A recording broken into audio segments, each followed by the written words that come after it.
I'm good to go. Get off your phone then. Yeah, sorry. Mr. Brian Loughlin, welcome back to the Prymal podcast. Hello. Hello. How are you? Oh, you're switching, baby. I'm back switching again, today now. So again, apologies if I mess the switch up. Okay, today, what are we going to talk about? Fatherhood. We are Initial thoughts on fatherhood. on fatherhood. Okay, so bit of context for people. You are a father. I am a father. And this can be a proxy for parenthood, but we're going to talk about fatherhood because we are fathers. So the episode will be fatherhood, but parenthood you could substitute in for probably most of what we're going to talk about. But obviously, we're about men, we're about fathers, so we can speak specifically from the perspective of fathers. How many children have you got? I have one, Sailor, and I have another one on the way in 4 months' time. A little girl, so I have 2 girls. 2 girls. Yeah. Congratulations. And then you, sir? I have 2. I have a girl. She's 5, Zoe. I have a boy, Jason. He's 2 this coming Monday. So I think this podcast should be out. So Jason is 2. And then I have another one on the way. And I don't know if Jill wants to tell everybody what we're having yet. So some people know and some people don't. So I won't say exactly what we're having. But we've got a girl and we've got a boy and we've got another one on the way. So we have 2 and 1 on the way. And I know what you're having. So I know what the sex of your third child is. You do, yeah. Or the gender. Yeah. So Let's not get into that. Okay, Let's not get into that. Okay, so today we are going to talk about what it is to us to be parents, to be fathers, how it's changed our lives, what it's brought to our lives, the challenges that it's presented, how we both feel about it, and the idea and the goal with this episode is to maybe give listeners a perspective, from our perspective, some context and perspective on all of the different elements surrounding parenthood and fatherhood. Yes, 100%. Because, well, a question I have for you, because this is something that Danielle asked me the other day, did I always want to be a father? And would I have been with someone who didn't want children? So my question to you first is, did you always want to be a father? I genuinely don't think I thought about it enough to have answered that question when I was younger. I didn't really think about it when I was younger. I know Jill always wanted to be a mother. And whenever I was asked, I just ignored the question or made some joke. And not because I didn't want kids, but I think that Peter Pan syndrome, didn't want to think about it. It wasn't part of my life. I wasn't really something I thought about. But whenever I did think about it, the answer was yes, I did want children. How about you? Yeah, I did want children. Like I was in previous relationships and stuff, and we would have talked about having kids eventually, like no a particular time frame. And then when I got with Danielle, we were kind of older. I think we were like 20. I was 28, so she's about 26. And she made it evident pretty from the get-go that she wanted to be a mother. And I was like, I definitely want to have kids. So, yeah, I always wondered, like, would I have been with someone who didn't want to have kids? If that was their goal or aim was not to have any children, would that have been an issue for me? When would you have started to think about kids? Like, what age would you have started to think about kids? I don't know, because I was in a long-term relationship for about 6-7 years in my early 20s. So not that we were going to have kids anytime soon, but we would have talked about having kids, So I would have been pretty clear. I come from a big family. I'm in the middle of 7 children. So, like, I just think being surrounded from a young age with people and kids just kind of was always going to lead to me wanting to have my own children, I think. Yeah, but not something necessarily you actively thought about. No, I don't think so. I think it would have always just kind of been there. I actually think I would have just had it as a given. I'm going to have children. Yeah. But similar to you then, maybe that kind of boyish nature in me was like, oh, I don't know if I'm able to actually have kids. Sounds a bit tough. And what about your peers, friends? Was there ever a discussion? Because I know men are a little bit different.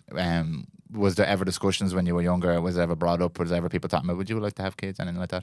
No. I think the biggest thing when you're younger, in your teens and 20s, was trying not to have kids. Lads, fucking having sex, whatever, and obviously not trying to have a kid with someone that didn't necessarily want to. So no, it wouldn't have been a conversation I would have had every day with my mates. But maybe 1 or 2 I would have, but certainly not something that I remember. Why would you have had that conversation? No, not at all. Not at all. I'm trying to think of if there was even one incident ever. I'm sure someone asked once, would you ever like to have kids? But again, it wasn't something I thought about, and apparently not something that a lot of other lads thought about as well. I don't know the answer for women. Certainly I never had that conversation with women about children and stuff like that until maybe later in my 20s when it started to become a bit more topical or whatever. But no, it wasn't something common. I do wonder, like, because I know, again, I said Jill has always wanted to have children, but I wonder even with her, was that something that she discussed with her friends, or was it something that she discussed with her sisters? I don't know. Because we were talking about this podcast about people not having kids now, and there's definitely seems to be a narrative with the younger generation of not wanting to have kids. Kind of a lot more of certainly a conversation that's being had of actively not wanting to have kids. Yeah, you kind of get that impression on social media because I suppose there's more opportunity for people now than potentially there was. I'm going to save this for the end of the podcast because it'll make more sense this particular question after we give kind of our context and our perspective on this rather than diving into start. Okay, that's okay with you? That's fine. Okay, so let's do this chronologically then. Leading up, what age were you when you had Sailor? What was I? So I'm 36 now. Sailor is 3.5. Just call her 4. I was about 32. Yeah. You were 32, and I was 29 when we had Zoe. Jill was 28. Yeah. And that was young, you'd say now, 29, to have a child? Well, now it's young. Yeah. I think we were the first, if not one of the first, of our peer group to have children. And we would be on the younger end of, well, not really now, actually. We're in the middle now, based on our friends now, and older than quite a few of them. But in terms of the peer group, the people we would have gone to school with and stuff like that, yeah, we were probably the first to have children at 29. Yeah, because Zoe was a baby on my 30th birthday. And where were you at when your life then? Were you like, okay, now was the time, or was it kind of like a general plan? Or? Yeah, no, it's definitely now was the time. So me and Danielle got together. I was 28 and she's 2 years younger than me. I think she's 26. So we were very clear after about a year or so that we'd be together for quite a long time. We're going to have kids and all that. And I actually remember, I specifically remember Danielle saying, let's have kids now. Because we went to our mate's house. It was Christmas time and we got pissed drunk and we had a great crack. The next day, we were both so hungover, like to bits. And Danielle turned to me and was like, I don't want to do this anymore. Like, I'm kind of bored of just getting pissed. I think we should have a child. And I was like, yeah, I think you're right. Let's just kind of, it was really like that simple, that let's go and do it. And we were so lucky that we were able to conceive really quickly. Like, I think in January, she was meant to be going out with her mate. And I was like, I think you're pregnant. She's like, no, I'm not. I was like, we got a pregnancy test there. Let's just do it. And actually, she did the test and it came back nothing. And then 10 minutes later, we looked at it and there was a mark. We're like, oh my God. So we did it again and obviously she was pregnant. But that was a real, like, for her in particular, she was like, I'm really ready now. And I was like, well, we want to have kids, so let's rock and roll. But it was that kind of quick. Yeah. How about you? There is a, it's interesting, there is a, I can't remember the exact details of it, but there's studies done or data or surveys, whatever you want to call it, but I'm sure it's not studies, on couples and the stage they're at in a relationship. And if it goes over a certain period of time, I don't know what it is 3 to 5 years or something like that, and you haven't made that move to either have children or make a significant move in your relationship, that things can potentially start to go wrong. Now, this would be very controversial, but I've read this a couple of times. I spoke to a couple of people as well who'd also heard of that, and because there's no real progression to what you're doing. Then you're out of that honeymoon phase, you're together, potentially living together in a long-term committed relationship, and there needs to be an evolution to that, another element to that. Now, this is to do with what we'll talk about at the end, then people deciding to have and not have children. But yeah, it is interesting that there's a period where you're like, for example, Danielle there, I am finished with this part of my life. I think I would like to move to the next part of my life. Are you on board with that? And for you guys, that was kids.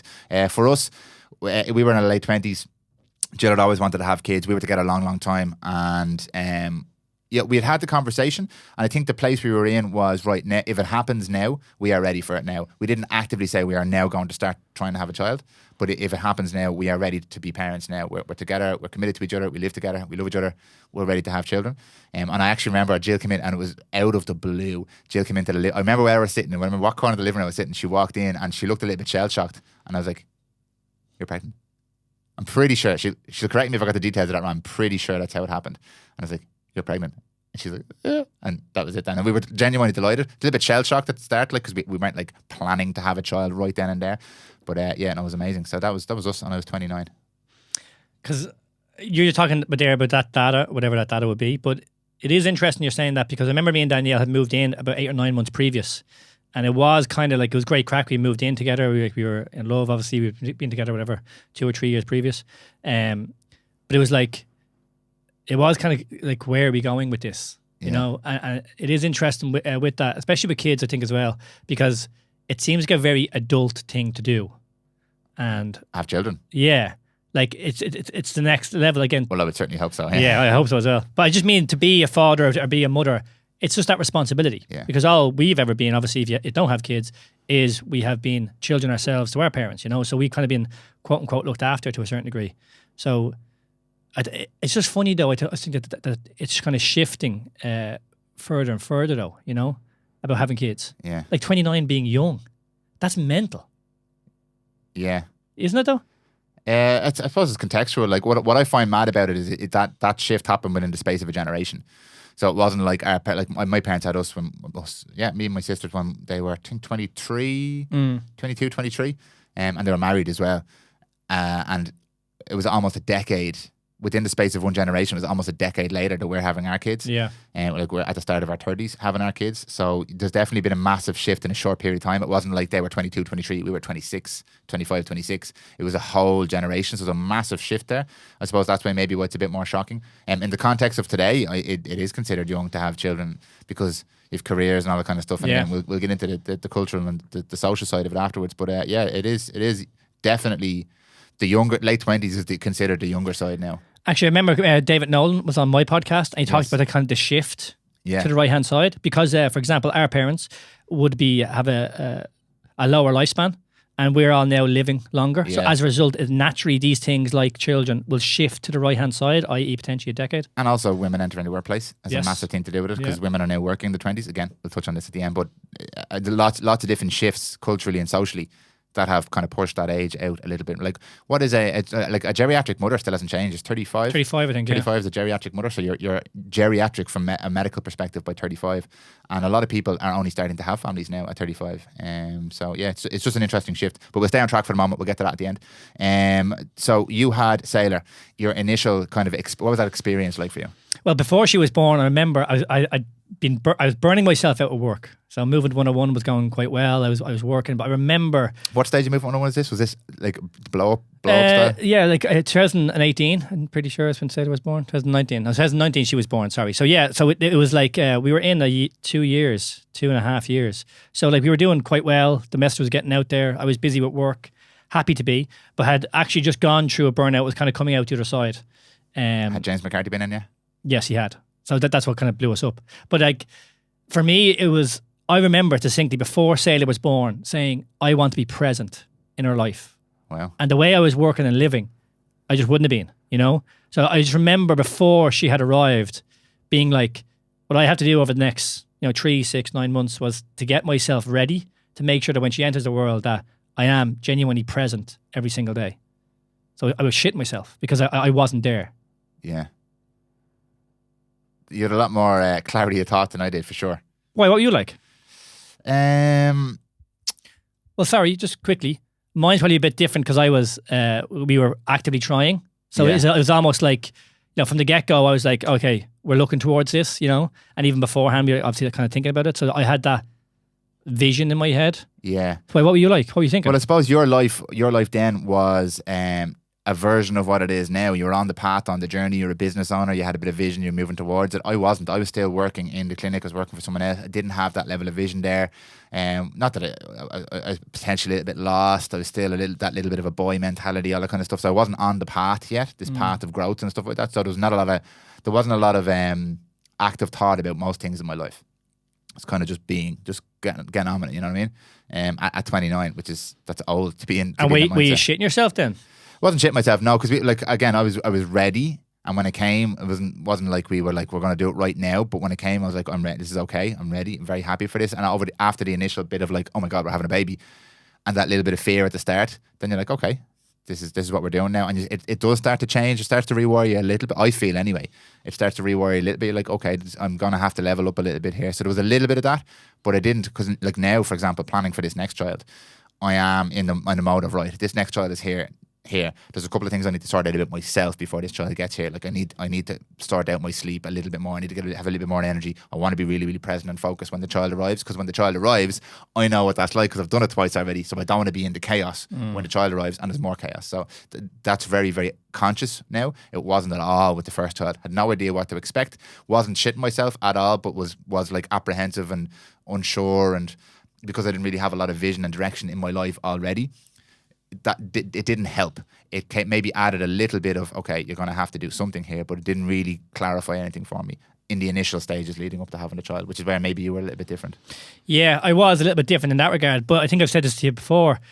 When Sailor was born, it took me about 8 months to really feel connected with her, and to really feel, we talked about it on podcast, but that kind of purpose of being a father.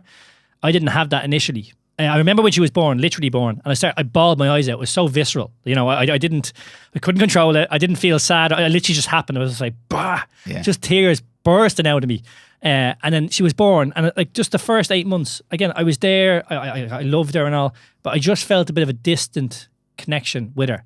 And maybe that was because Danielle was much more involved in the process, kind of day to day, because she was needed, quote unquote, more than I was.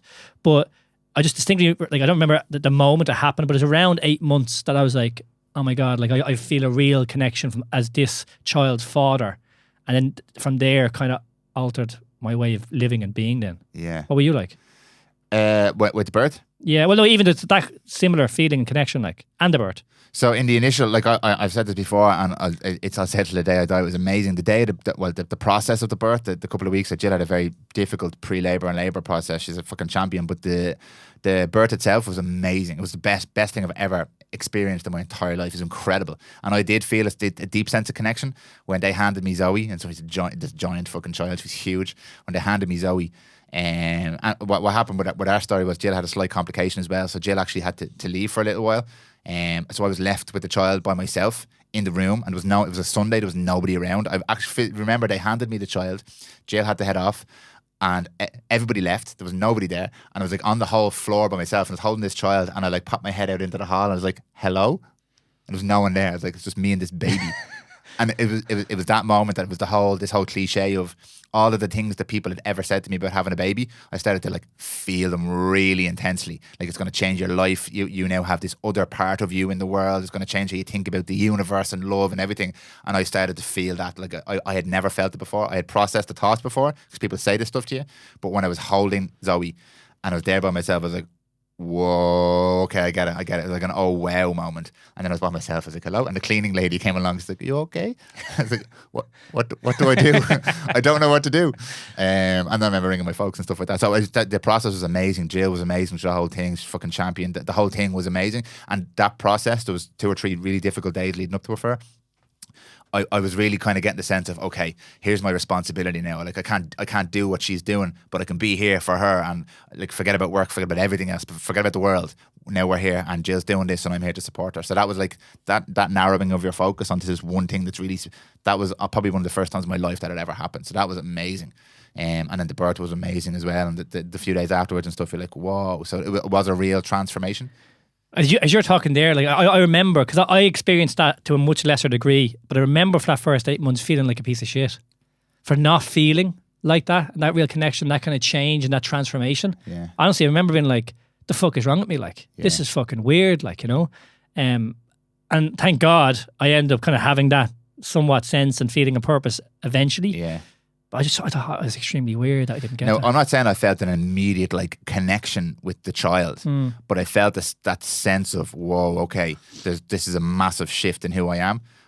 So, like, again, there's a lot of people really struggle with this, I know, and it's a very, very difficult topic to talk about. A lot of people struggle with postpartum depression and a lack of connection and a sense of guilt and a sense of deep, deep sadness after they have a child because they don't feel that immediate bond. So I'm not saying that it was like this bond, oh my God, everyone should feel this bond. That's not what I'm saying at all. And it's not what I felt. But it was definitely in my head a complete shift. And I understood all the things people ever said to me. And then the bond obviously grew and grew and grew over the years and years and years, as it does. But yeah, I didn't have like, okay, this is what I'm meant to do, and there's a super deep connection between me and this child. It was different than that. It was a magical experience, but it wasn't that thing, because I know a lot of people, most people don't feel that, and there's a sense of guilt there. Should I feel that? Is that what it is to be a parent? And I don't think so, to be honest with you. Yeah, and that's all. I would have felt guilt. I remember like talking with Danielle, going like, I love the child. I'm here for him, doing everything that I should be doing. But it's like, there's just something, you know, it's just weird. Yeah. So I just think, it is important to say that, like, you know, that it's only natural. I remember like James Clear talking about like any new thing, you know, getting married, having a child, there's obviously a phase of adaptation that has to occur. So although you might feel like shit or kind of lost initially, that you know over time that you are going to adapt to the situation. But you're saying there about that, because I remember just that time with Sailor, in the space of 2 days, I just remember being like, our life has always been like this. It's mental how quick that shift just occurs, because the child is here, you and your partner obviously are looking after this child, and they need you. So it's obviously a 24 kind of hour process initially. And it's like, what did we do before this? Yeah. Like it's madness how much that just kind of just changes into that. And then, yeah, it's different than now for me looking to the second child because of that experience. Yeah. It's such a different way going from your first to your second, and obviously in your case then second to third. Yeah. Just way of thinking. Yeah, and I suppose, and I've spoken about this before, the difference with me then, compared to your experience of that 8 months and then growing into it and then starting to feel that sense of connection and stuff like that, is the 2 years after that were probably the worst 2 years of my life. Not now. At the time and afterwards, I was always like, nothing to do with the birth of the child, but obviously it wasn't because we had a child or nothing to do with the baby or anything like The that. responsibility, maybe. Whatever it was, there's something that triggered me in that event or that moment at that time. Because as I said, leading up to that, I had felt a little bit listless. I was, and I say this openly. I was working in a clinic. I really enjoyed the work, but there was no vision attached to it for me, and I felt really limited in my growth, my creativity. I didn't have a sense of purpose. I enjoyed the work and the people and the helping and all that kind of stuff, but it was wrong. I didn't know what my values were. I wasn't in line with how I wanted to live. I wasn't the person I wanted to be. We talk about this a lot. I was the boy. I was absolutely the boy. I had no sense of responsibility, really. And now people who know me would probably try and argue that, but they don't know what I know. I didn't know what it was like on the inside, because on the outside people had an opinion of me, and I was a confident, competent, happy person, and I was involved in this, and everybody liked me coming in and stuff like that. But it was completely different on the inside. Not that I was miserable on the inside, but it was a greyness, and I was the boy. And then whatever happened around that time, this trigger, this responsibility, this leveling up, with a beautiful experience, I spiraled out of control for the guts of 18 months to 2 years. And I've mentioned this before, so it's not a surprise to anybody. It was definitely the worst period of my life, and it was just after we'd had a child. One of the most magical things that's ever happened to us. And those 2 years were just a grind. They were a struggle. It was really dark, really, really hard. I went to some awful places. It put massive strain on my relationship with Jill. I had a new baby. I wasn't being the father I'm supposed to be. I wasn't a bad father by any stretch of the imagination, but I wasn't a present, attentive, conscious father like I'm trying to be now. So that was a really, really dark and difficult period of my life, those 2 years there. Not because I had a child, but probably triggered by that immense shift in my life that brought up, I don't know what it brought up inside of me. Yeah, it's just, as you mentioned that there, I just think like identity as men as well, because in life we're adding more responsibility, and I think me and you always talk about this, like you're just trying to understand yourself more as well. And particularly if you don't know your values, I think your values do shift with a child. And if you're kind of not shifting with those values, it can become very dark and very distant. And maybe that was my issue as well for that kind of 8 months. Maybe potentially I wasn't kind of shifting with my values to kind of chop and change. And maybe there was a little bit of a boy in me to be like, can I change, or do I even want to change? But then, well, because like, how did you pull yourself out of that then for those 2 years? So first of all, for a bit of context, the reason I mentioned that is not, one, it's not a boohoo story at all. And two, it's because there's something I think about a lot in terms of these monumental steps that we take in our life, like having children, getting married, building houses, all this kind of stuff. And a lot of us do these things because we think either we're supposed to do them or these are the obvious next step. But in my experience, and what I thought before and now in my experience, these are only things you should ever do when you are ready to do them. And now you'll never be fully ready to do any of these things, but when you are in the headspace or the mindset or actively, consciously do these things for the betterment of your life or the lives of other people. So it's like we spoke about it in the Mushy Mountain episode. You are embracing this responsibility. If you're doing something because you are not in a good place and you think this is going to fix a problem, all it's going to do is add more load to something that's already vulnerable. And that's what I think that this did to me. So having Zoe was the best thing I've ever done in my entire life, bar having Jason, which is also the best thing I've ever done in my entire life, bar meeting Jill, which is also the best thing I've ever done. Just a caveat there, but they added load onto something that was really fragile. I was a super fragile person. My mindset, and people who know me wouldn't ever know that. There was only a couple of people really ever had an iota that I was struggling. But I was a very, very, very fragile person. My mindset was fragile. It didn't have vision, didn't have awareness. I was a boy instead of actually trying to be a man. So adding this extra load onto that just caused it to crack. So why I say that is because I believe this in many areas of life. We see all these different areas where people really struggle. And they do things to try and fix the struggle. But it's not the thing that's going to fix the struggle. The thing is more responsibility that you should only accept when you are open to accepting it. It doesn't mean you have to be ready necessarily to have a child, but you have to be accepting that I'm going to have a child. And I said to you, like, we were ready to have children. In our relationship, we were ready to have children. It was right. It felt right. But I wasn't ready to be a father. I wasn't ready to accept the responsibility. So that cracked me. And then you asked me how I pulled myself out of it. I still don't know. I had insane support from Jill. Insane support from my family, when I eventually asked for help. And I did all the things and did the therapy and all that kind of stuff. And none of those things specifically did it for me. I didn't really engage with anything. But slowly I started to do the small things. Like Zoe was a big reason for it as well. Like having a child there, I started to recognize that I needed to be more. I needed to be more, and I was disgusted with myself. Again, I wasn't a bad father. I was a bad partner probably, but not a bad father. But I have just the realization I had to start doing more things and accepting the responsibility. And it was just slow. It's slow. I don't remember exactly what it was. There might have been something. Somebody else might say it was this thing. I don't remember. But slowly I started to move out of that space. And feel better, and then understand the responsibility and change my mindset. And it's what sparked all of this.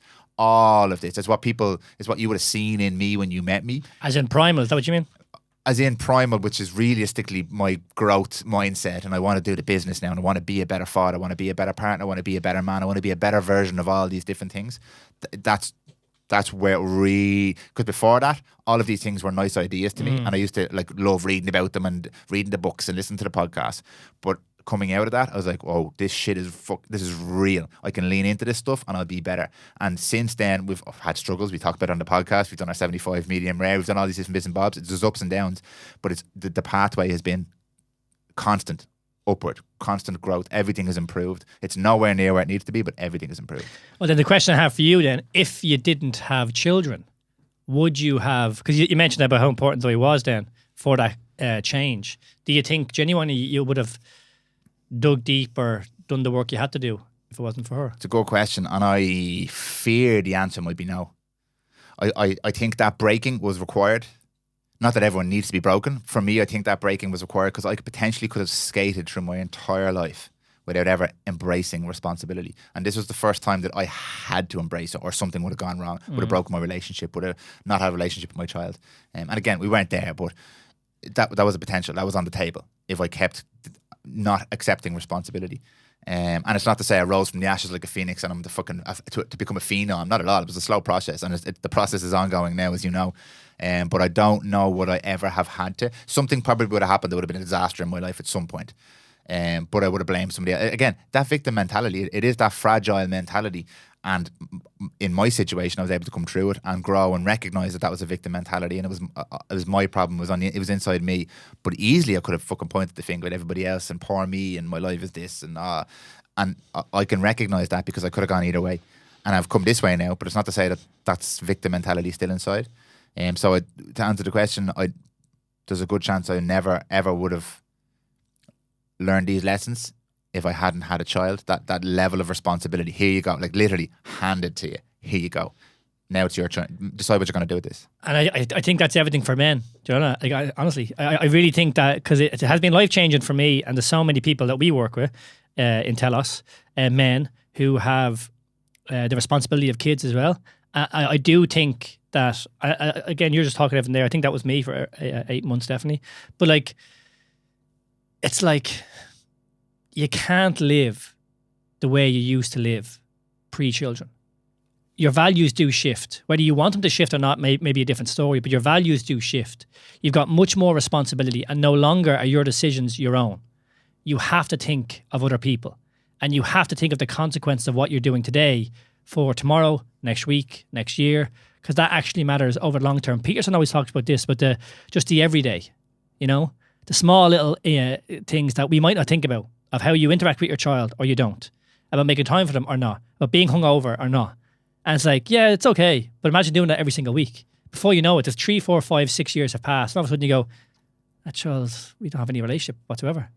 And it's just a small little ebbs and flows that we don't see. And I think that's what me and you are constantly talking about, and what we try to use fatherhood for is it makes you better. It's really difficult, and you've got to make decisions sometimes that are hard to make or whatever. Again, you have to work on. But deep down, you're doing it to improve the relationship for your child, because that responsibility is ours. And as a result, we're making better decisions for the community at large, for ourselves, for everybody. And that's what fatherhood has done for me. And I've mentioned on this podcast, but not drinking alcohol. 80% of the reason why I'm not drinking alcohol is because of Sailor and the kids. I'm not a big drinker. And me just being hungover whenever I drink, 2, 3, 4 times a year, I'm a terrible father. for 2, 3, 4, 5 days. In what way are you a terrible father? Like, I just couldn't be arsed. I'm exhausted. I'm hungover. I don't feel fucking great. It's going to take me 3, 4, 5 days to feel better. So the last thing I want to do is take Sailor out on a Sunday morning on a daddy-daughter Sunday fun day. We go to the beach every 2 weeks and we just collect rocks and do whatever. That's the last thing I want to do. And what I did there a few months ago, I went to play poker with the lads on a Saturday night. I didn't drink. I mean, I got up to Sunday morning and I did that, you know? That's my alarm. Oh, for God's sake. Sorry. Not deleting this, skipping this. Oh, for fuck's sake. Just so people know you're a fucking amateur. My values have completely shifted over the last 3.5, 4 years. Now, I could go and drink that alcohol, but like, it's so evident to me now that Sailor is here and she's getting that lack of attention or that lack of leadership from her dad. So what do I look at? I look at her and go, well, number one, do I want her to look at me that way? No, I don't. So that means I have to live a certain lifestyle. And what do I want for her? Well, she's going to do what I do. She potentially could have a partner like me in years to come. So does it make a difference how I live my life over the next 10, 20, 30 years? You better believe it does. So I have to shift and alter my lifestyle as it goes. And that's where like these conversations are surrounding yourself with people is so important. Because I could just fall back to my old way of living just by doing what I've always done. But we're human, we can adapt, we can change. And that's the joys of it. So the question to me is always like, do you really want to change? Like, do you really want to have this responsibility? And I think as men, we do. Like, I think we all do want to have that responsibility. And it can often bear heavy, and it could certainly take time to adapt to it. But I think regardless of your situation currently, of how shitty you may be feeling in whatever area you are as a dad or a mother, you know, it can change, and like, you do have that power. Yeah, great point. Great point. And I think it's worth noting there as well that you can change, but you have to want to change. And it's not to say that if your life is amazing now, you have to want it to change from being amazing. But it's deeper than that. You have to want to change as a person, as an entity, as an energy, I suppose. You have to want that to be more, to accept more responsibility. And it's funny now because if you ask me at 28, do I want more responsibility? I said, fuck no, life is so hard. I don't want any more. You ask me now, like we had a conversation this morning, I won't say exactly what it's about, but it's about accepting more responsibility, even though it's hard, because now I know that it's going to make me the man I want to be. And the reason there's fear there is because I'm not yet the person that I want to be. And to evolve and grow into that, I know it's possible, but I have to accept this fear. And also, I think that fear is there because we talked about Peterson talking about, say, burning the old self. It is like, it can be difficult. Oh, it's so painful. Painful. That's what it is. It is painful. But on the other side of that pain, like there is real growth there and there is a shift of values. And I think we go through this, particularly as, say, parents, is that like, and as men as well, like you have to sacrifice. Like you have to sacrifice for your kids. But I think that's what it's about. You are sacrificing an old self, which you're burning away, which can be difficult. But again, you're getting so much more as a result. What do you feel like you're sacrificing now for? Now kids? I don't. Now I don't feel the sacrifice because I've kind of gone through it. You know, like you're saying there about the second child and all. Like for me, giving up alcohol now because my second child is coming and I want to make sure I'm present and say to her, yeah, that's no problem. So it's not just giving up alcohol; it's giving up all of the nights in the pub with the lads and all that kind of stuff. That you're giving that up now. Yeah, I'm giving that up grand. But what I'm doing is again having different connections and different avenues for growth. You know, like I'm not going to go out and get pissed every Saturday night now. So what that means is that I have to have connections during the week or weekends during certain times that don't impact me negatively in order for me to be a good father. And even for example, like the reason it's changed for me is just that. For example, the love I have for Danielle has changed. It would initially started off as sexual attraction. We would have obviously buzzed off each other. And now she's literally the mother of my children. Like, that's just a different love than it would have been when we initially got together. So again, just through that adaptation of having a child, of being with Danielle for so long and understanding again that as my values shift, that I'm adapting and I'm now living in a certain way, there's no real kind of fear or like, you know, oh, what am I going to do now? I get it. Like, I get it. And this is what we were talking about then moving into our 40s. So I'm 36. I want to be 45 years of age and be better right across the board. Physically, as a father, as a husband, as a business owner. Like I want to be better. I want to progress. And that just shifts everything again to the right-hand side in terms of my values.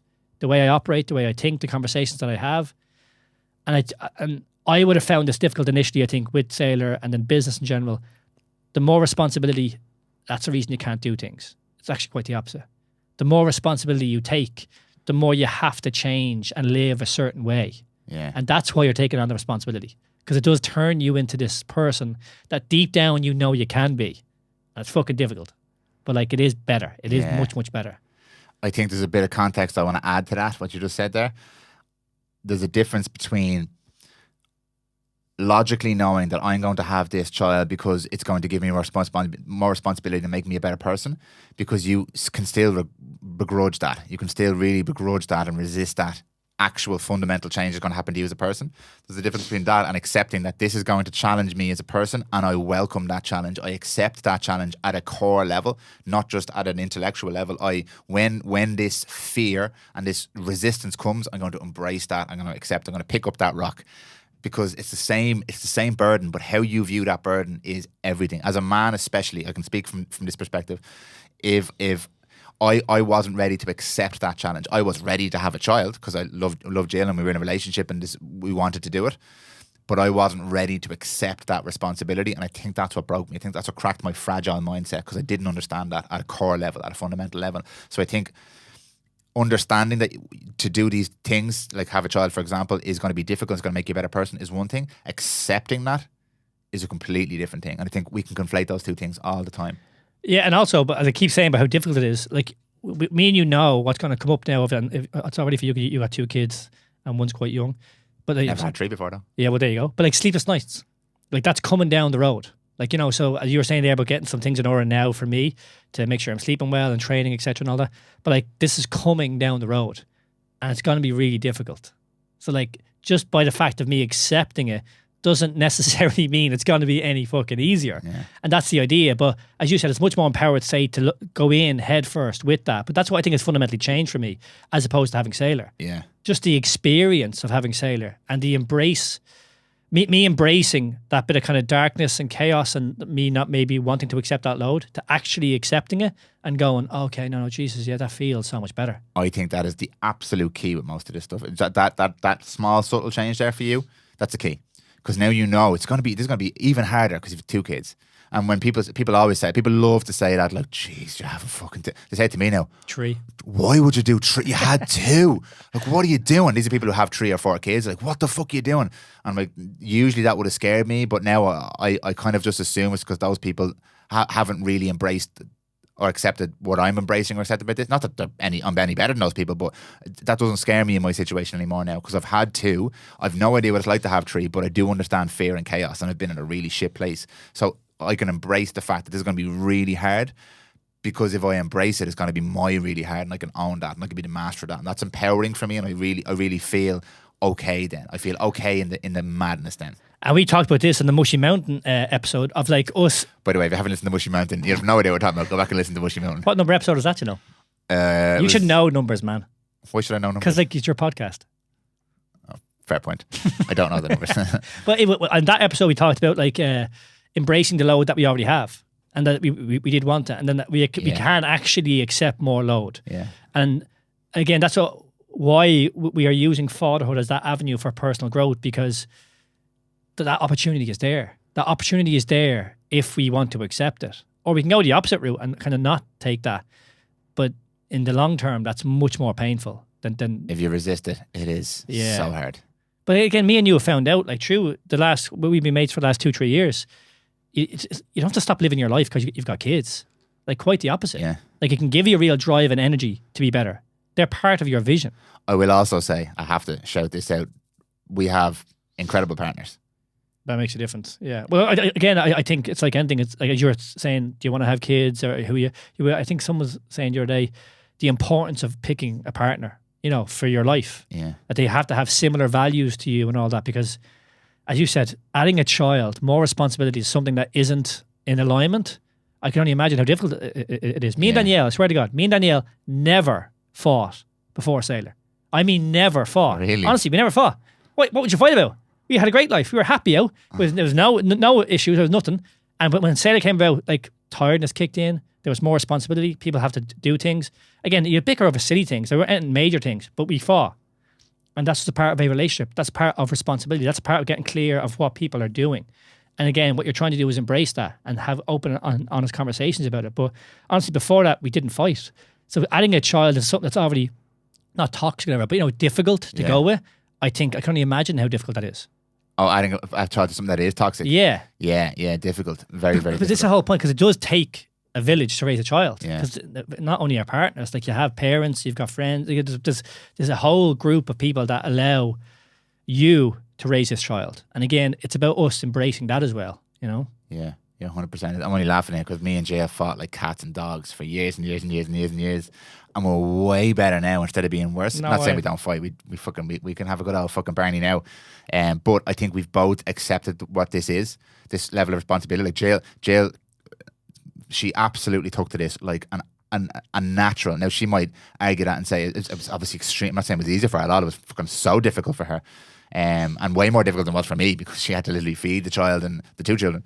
But she's a natural mother, and not only that, she's a professional occupational therapist. She's qualified. She understands the psychology of it. She's got everything. She's got the empathy. She's got the understanding that I don't have, that I'm learning from her.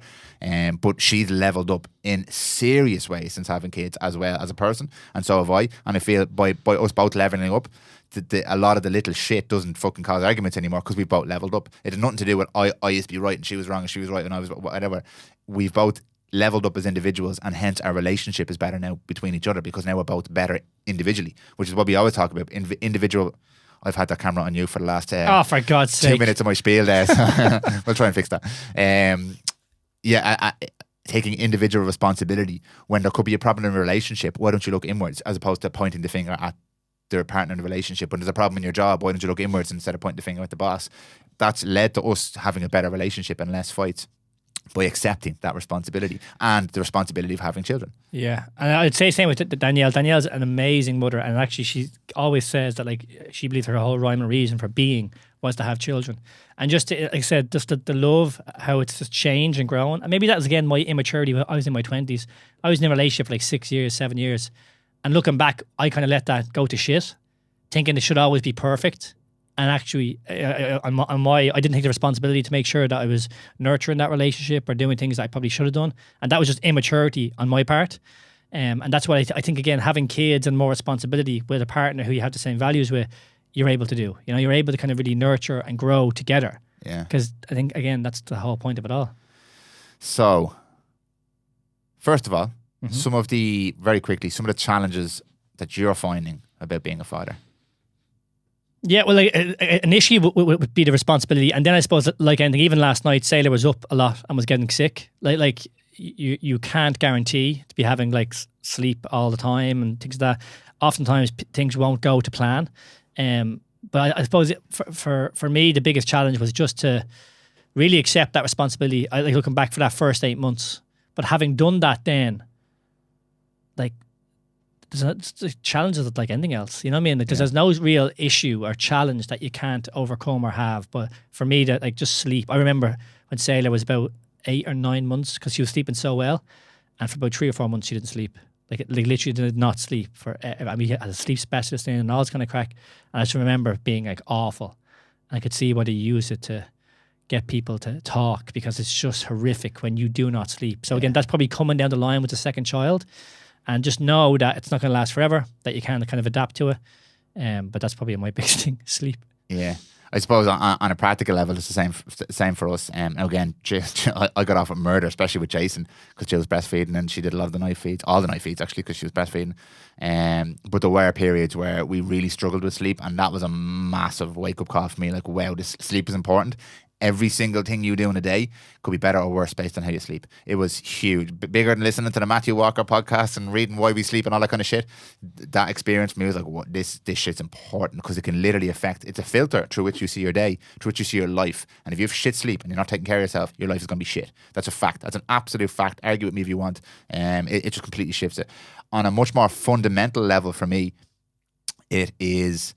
and I've completely forgotten my train of thought there. So sleep with the practical thing. What was I going to say on a much more fundamental level? The challenge for me about having children. Jesus, I've completely forgotten what I was going to say there.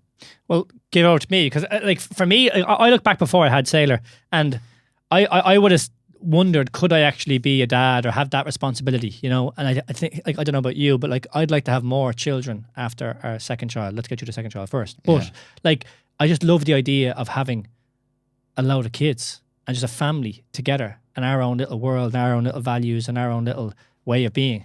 Like, to me, it's kind of everything. So like, fundamentally for me, I'm using it and have tried to use it over the last 3 years to be better. Yeah. And I haven't found, apart from maybe something like business, I haven't found a better avenue to be better. I've remembered what I was going to say. Go ahead. On a fundamental level, being present. Being present Okay. as a father. That is the biggest challenge I found at the start. And still not as much now. It's way better now. It's incredible the change you can have on your relationship with your children and yourself and everything. But that idea of actually being a present parent. There's two areas I look at. One, and this is what Jill has really helped me with, is understanding the impact that you have on your children when they're growing right from the start. Not when they're 1 or 2 or 3 or 4, right from the start. The impact that your engagement with that child has on that child's development and their personality and their growth and their characteristics, everything is monstrous. So there's that side of things. But also the level of understanding that you get as a person, as a father, about what this is. What is this relationship? What is a father? What is a child? When you are more present, if you lack the presence and you lack the awareness, that'll never happen. You'll never understand that connection. You'll never understand what it actually is. And it makes it so much harder to accept and embrace the difficult times, because everything is a challenge for you then. Why is the child upset? Why is the child not sleeping? They're all fucking problems. Whereas when you have that awareness and that presence, you're like, well, okay, well, the child is upset about something here. That's why this isn't at me. They're not screaming at me. They're not sleeping to fuck me over. They're struggling with something here, and it completely reframes what it is and what all the difficult challenges are. So being present was something I really struggled with, and especially building the business and feeling the stress under the pressure and the chaos and all kind of stuff. And there's something you really helped me with as well, and so did Jill. But developing that sense, that boundary and that sense of presence. And when you go home, you're with your children, and whenever you're with your children, you're engaged and you're trying to really, okay, like when they're playing, what are they like? What are they playing with, and who are they, and what's their personality like, and how are they responding to how I am? And if I'm in a bad mood, look how they change all of a sudden. And they mirror me, and if I'm in a good mood and I'm playful, they play. Gaining that awareness is so powerful, and then learning to be present and not have because I remember going to Newbridge to the playground every weekend with Jill and Zoe, and just constantly, not even doing anything on my phone, but constantly having the phone out, because what if someone texts me? I need to take a bit of business. I'm so under pressure. I'm so stressed. And all that stress is still there. But now I'm able to, when I'm here, because this is why I'm doing it. That awareness, massive for me. Absolutely massive. And that was my biggest challenge. And in fairness, I had something similar. And a mentor said to me about scheduling time with your child. At the time, I thought he was mental. And I was like, but that's what I've done over the last 4 or 5 years. 3 years, 4 years. 4 or 5 years with your 3-year-old. Yeah. Right? But that Sunday fun day would have came from me scheduling time with my child. Even like yesterday, we were out on the road for like an hour and a half. She's going up and down her scooter and stuff. Like I want to make sure like there's 2 or 3 times a week where I'm just giving her my full undivided attention. And there's obviously times around that as well. But it's a real way of me being like, no, I'm going to be doing something real proactively engaging with my child. Because you are right, like if you distraction is everywhere. We've always talked about this, distraction being an issue for us. And it's the exact same for a child. Like, you'll just naturally go to TV or your phone because this child doesn't stop. You know, it's constantly on and wants to play and wants to engage. The difference is the impact that your distraction has is not just on you anymore. It's so big on that child. So even little things. I remember speaking to Jill about this. Even you not giving your child that eye contact because you're on your phone, even if it's for 5 minutes, it's massive for their development and how they feel about themselves and their engagement and how they learn. Because children will learn by mimicking, they'll learn by eye contact, they'll learn by connection, they'll learn by watching your mouth move. They'll also learn that Mammy always has her face behind the phone, so it's okay for me to look for the phone for comfort, or that's what I do for comfort as well, because I don't have Mammy but I have the screen. Or there's so much to simple things that we don't realise. So your distraction is actually affecting that child's development as well. And we started to the last year and a half, we started to eat together as a family around the table. Yeah. Because I'm aware I heard it, but it was like for their development, just to talk about their day. That they sit down and they literally talk about school or what was going on or their friends, and it just allows them to develop in terms of their social aspect, in terms of just them being confident and speaking. And then obviously you get time together as a family just to be, as opposed to having to actually progress or do something. So that's been kind of a non-negotiable for us as well. But that distraction I think is an issue for all of us, and you do get lost down it as well. So it is about, like I said, at the very least is that you got the awareness around it, and that you're putting some level of systems in place to make sure that you're dealing with it, because it's crazy, man. It's crazy. Because even where are you at then with like iPads and stuff with the kids? They don't have iPads and stuff like that, but they watch a bit of TV. And like again, they're in creche and school all day, so they're being entertained, they're being engaged, they have social connection. But they watch a little bit of TV in the evening. It's not a huge amount of TV, and on the weekends they might watch a movie here or there. We tend not to give them the phones. Every now and again they might get the phone, but most of the time they don't. Again, Jill is very good at like playing and organising activities, and we would go out most weekends to the playground or go for a walk or play in the back garden or when the weather's right. Every now and again, there's no harm. We'll have a movie day, and but we try and do it together. So yeah, it's not bad, but I can see how easy it could be, because there's times where it's just fucking chaos, and all you need is a bit of peace and quiet, and they're going nuts. I could see how easy it would be to keep throwing the phone at them, and we do it. I'm not saying we don't do it. We definitely do it, but it's really rare, and we're very aware of it. So I'm not saying it's not going to become an issue for us. It potentially could, because if everyone's doing it and they feel left out, that's a problem. So yeah, we'll manage that as we go. I would prefer them not to have access for as long as possible, so they can learn as much as possible. Because my belief is the earlier it's implemented, the less chance they ever have of developing the normal skills that they need to. So if we can keep them going and going, like Zoe's 5 now, she likes to watch TV, but she loves playing. She's great imagination. She play with her friends. She play by herself. She play with us. She's brilliant. She does puzzles. She's fucking brilliant at Uno. She beats me at Uno, little fucker. But she's 5 and she's still doing that, which we think is amazing. So we'll keep that going as long as possible. She never asks for the phone, but she likes to watch a little bit of TV. And the young fella as well, Jason, like he likes to play football, he likes to play with dolls, and he mimics Zoe. So if she's playing, he'll play. If she's watching TV, that's interesting. He'll watch TV. So if she starts to play, he'll actually stop watching TV and he'll go annoy her, like, but he'll want to play with her. And they have a little friend next door as well, and she's the same age, a little bit older than Zoe, but it's Zoe and this girl and then Jason, and he follows them around and plays with them even if the TV's on. So you can encourage that. I understand it's really difficult for parents who are very, very busy, but again, it comes down to what are we doing here? Like you're stressed and busy because you're working your bollocks off because you tell yourself it's for your family. But if you actually take a step back, from most people listening to this podcast right now, there's some wiggle room in there where you could bias a little bit more towards, maybe I don't need to work as hard on that, my job or whatever it is, and maybe I can put an extra 5% into engagement with my family. It's not a judgment call, I'm not telling you what to do, but I'm just saying perspective on these things is important, because I got caught in that trap. Working fucking 100% of the time in the business. And it was you that said it to me, and Jill says it to me all the time. Like, you're doing all of this work for your family, but you're not with your family when you're with your family. And then I heard Peterson talk about, like, your kids will never, ever, ever be this age again. And those years between 1 and 3, as you well know, and I know, they go so fast. Jason's 2. It feels like I was only telling you we're pregnant. Yeah. We're having a son. It's crazy. And he's 2. So, like, he's nearly through that 1 to 3. And, like, when like, Zoe's different now. She is different. She engages with other people. She's not the same little girl as she was. She's grown up. She's got a personality. That's gone for her now. And we're in the middle of it with Jason. And we've another one coming on the way now. So, like, in my head, I'm like, this never comes back. It's a cliche, but I'll never get that back. I'm 35 now. Even if I fuck all of my business for the next 10 years, took care of my family, whatever, but didn't get massive growth. When they're into their teens and stuff, then I can double down on the business if I want to. Still, I can be present, but at least I'll have spent those developmental years with them. Now, again, this sounds like, oh, I've got to figure it out. I'm only realising this the last little while now, but it's profound for me. So I'm like, that is more of a push for me to really focus in and spend the time with them now. And I remember, I don't know who was saying this, but like between the age of 35 and 55 are the most stressful times of our lives because of like finances, family, progression in career, etc. And we're in the middle of that. You're a little bit younger than me. You're 35 or 34? Just turned 35. Yeah, 35. There you go. So I'm a good bit younger than you. There you go. I'm 36. Fuck you. But yeah, we were saying on our podcast, I was saying to you actually, in the kind of chaos and the stressful day-to-day business life and all, you are just trying to be more present and more engaging and more here, which can be difficult because, again, it is easier just to give them the iPad or just to leave or kind of whatever. Yeah. But I think deep down, you do know what you should be doing. You do know what you want to do.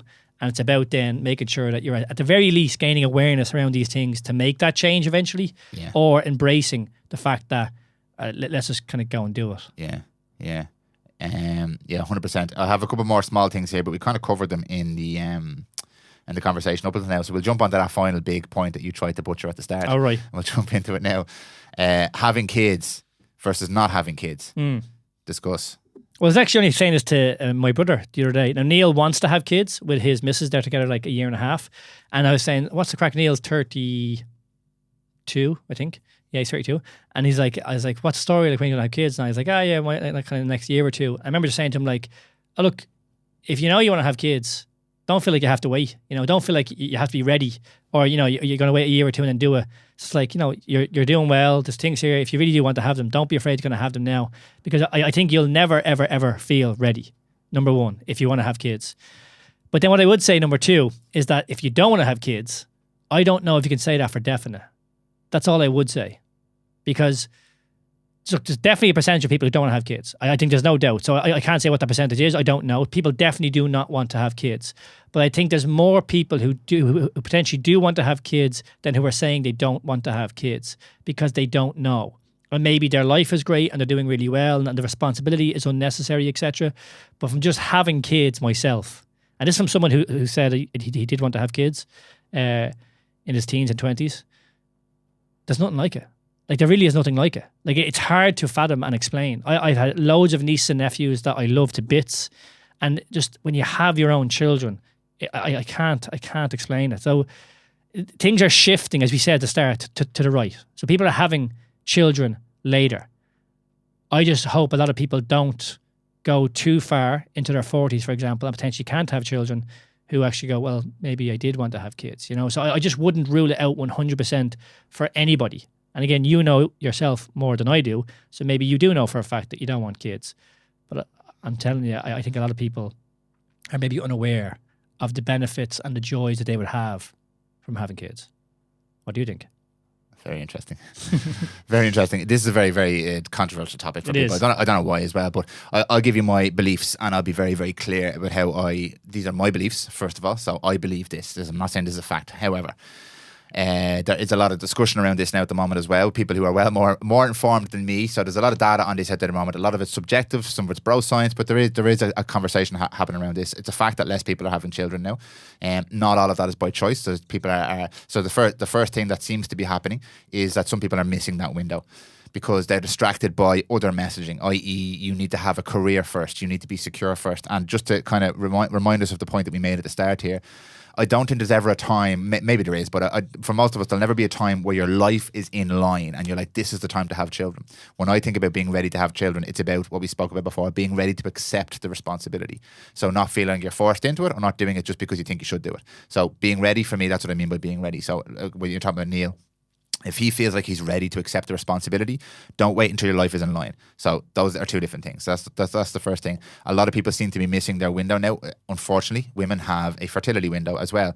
And there's a lot of messaging out there that what's important in your life is success. And success means potentially a businesswoman or a really strong career or lots of money or objective measures of success that are arbitrary, in my opinion. That for me, that's not what success looks like. For some people, maybe it is.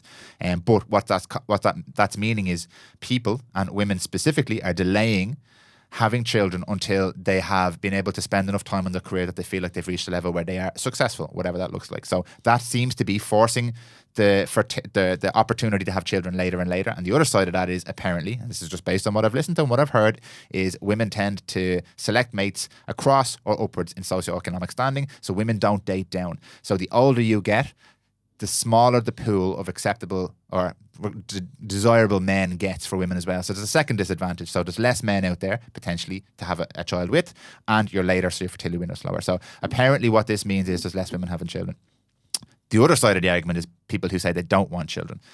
My personal belief is, and I'm not telling anybody what they believe and what they don't believe, anyone's right or wrong, but my personal belief is a fundamental part of what we are as human beings is being able to reproduce. Whether you want or not, irrelevant, but we're designed to reproduce. It's how we continue the human race. So that is a fundamental part of what we are as animals. We reproduce and we build the next kind of series of who we are. Whether you want or not doesn't really come into that. That's a simple fact.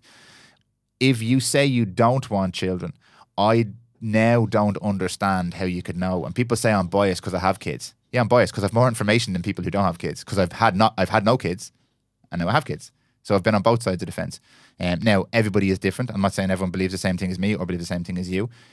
But to fundamentally make a decision that you do not want to have children when you've never had children, there's missing information there. So maybe your life is 100% perfect the way it is now. And if that's genuinely the case, decision made, don't have kids, because your life is absolutely perfect now.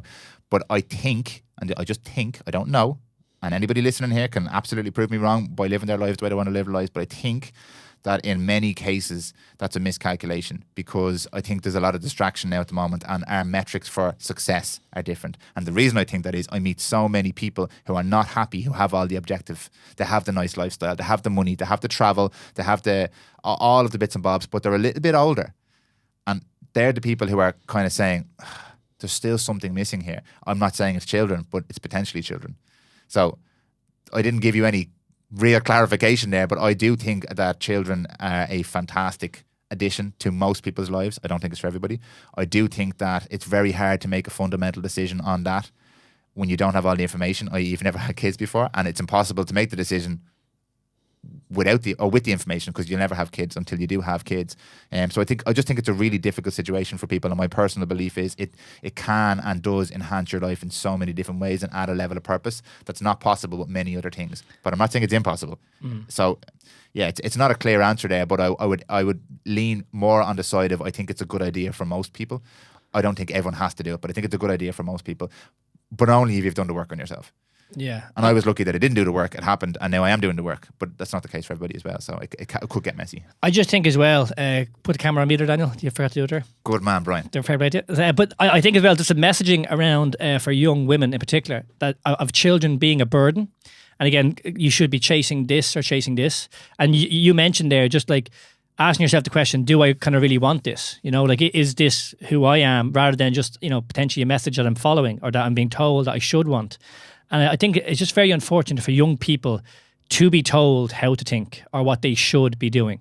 And it can be quite dangerous, and particularly for women, if they do have a particular window that they can only have kids, that if they go past that window, they may not be able to have kids. And that's just not the case for men either. And I just think motherhood is seen as a different thing in the younger generation as well than it probably potentially is for our generation, or certainly for the older generation. And it's just the importance of the mother. That it's life. Like, if people aren't having children, there is no more life. That's the most important job in the world. Like, it's phenomenal. Like, it's unbelievable. And then to have everything that we're talking about here, the growth and the opportunity to be better, like, none of that would have came without children for us. And again, we're different. So we're not saying that this is exactly how everyone's going to think or should operate that way. But there's a conversation that has to be had around family, around yourself, like in terms of this responsibility that people are kind of having, but not having, and potentially won't have with themselves. I think it's a weaponized conversation, because I'm sure there's people who just listen to me say that and think I am maybe being a bit misogynistic. Really though, like, genuinely, you think people that haven't listened to this conversation think that you're being like that way because of what you're saying? Let me answer your question straight. I know I'm not that way. I'm not a misogynist. What I'm saying is, these are my beliefs, and I think the conversation is now weaponized, because if I say one thing, depending on what you believe as a person who's listening to it right now, you can interpret it as another thing. And what it's being interpreted as now is pushback against the positive movement of women in society, as in get back in the kitchen. It's not what I'm saying at all. It's not what I believe. I'm saying it right now. That is not what I believe. I think that motherhood is amazing. I think that fatherhood is amazing. I think it all has a place in society. I don't think we should demonize women who want to be mothers. I also don't think we should overly celebrate women who ignore motherhood just because they want to be successful in their career. I think everybody should do whatever they want to do, but that's the problem. I don't think we as people, myself included, are doing what we want to do. I think we're doing what we're told we want to do, and that's a massive issue. So if you want to be a career person, man or woman, or if you want to be a parent, man or woman, that's what you should do. And my personal belief is, fundamentally, I think a lot of us would want to be parents if we weren't distracted by everything else. That's what I do believe. Not everybody, but most of us. I do believe that, and that is just my personal belief. However, do whatever you want. But the problem I have is we don't know what we want in many, many cases. And that might sound a bit patronizing. Who's this guy to tell us we don't know what we want? But we're distracted. We are all distracted by all these different things. And I do think somebody will listen to what I've just said there and have a massive problem with it. Because through the filter of what they believe, I sound like a misogynist, and I've said nothing of the sort in this entire thing. I massively support every single person doing whatever they want, once it's what they want to do. And same thing with having a kid. Have a kid if it's what you want, if you want to accept that responsibility. And I think it can enhance most lives. Another argument you hear is, I've got a perfect life now, a kid would just ruin that life. But a kid could also multiply the enjoyment you're getting out of that life by 1,000.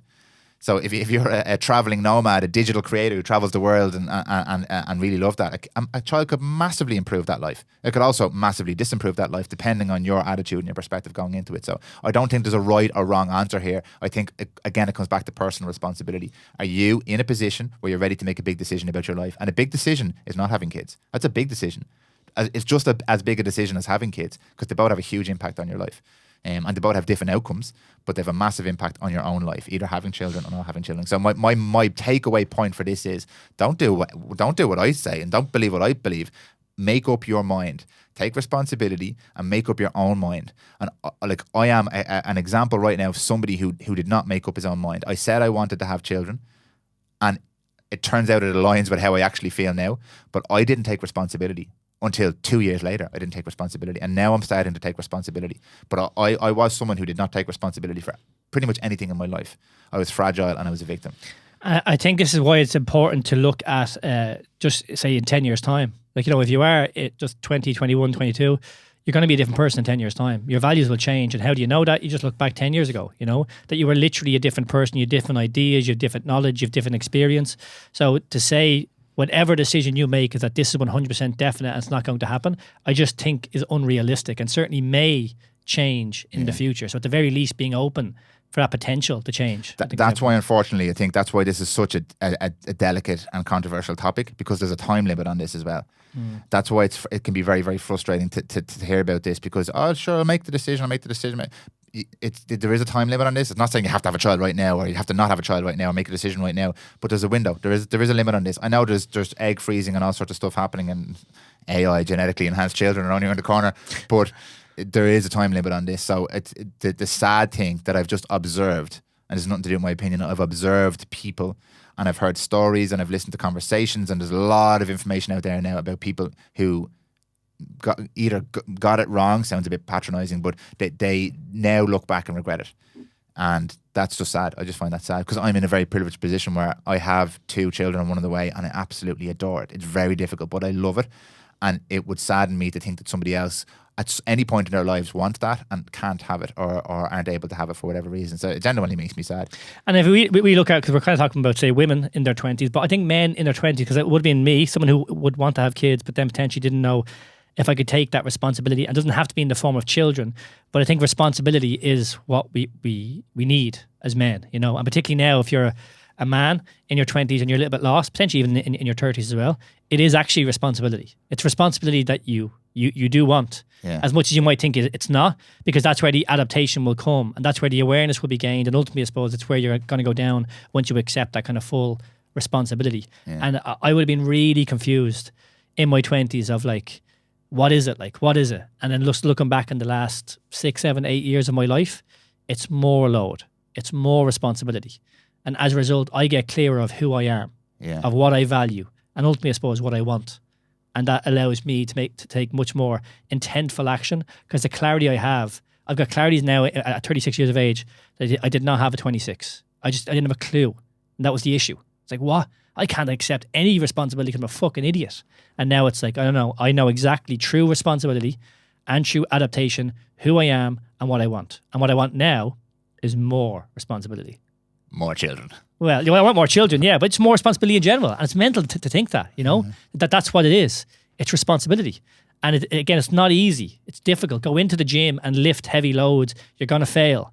But again, you will adapt. You will end up getting stronger if you continue on that path. And that's just life in every single avenue.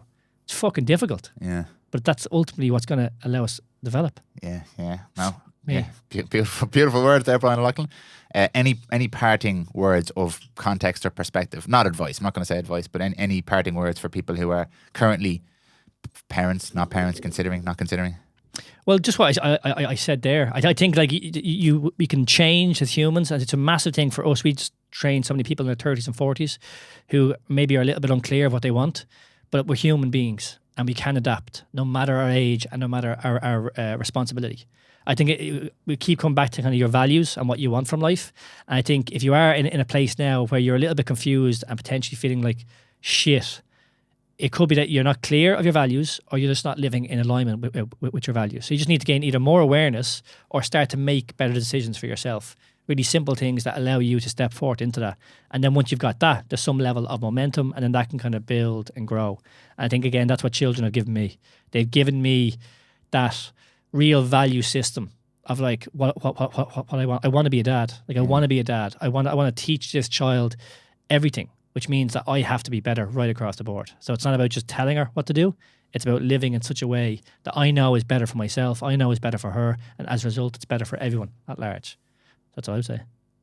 I've nothing to add to that because that's exactly how I feel as well. And it's interesting that these conversations, as I always say, circle back around to the same thing: accepting responsibility, figuring out what your values are. And again, I got pretty passionate about it there, but it is about figuring out what your values are, getting clarity around them, and then living your life in line with them. Because if you don't do any one of those steps, there'll be massive pain, massive friction, massive resistance, massive confusion, a lack of purpose, listlessness.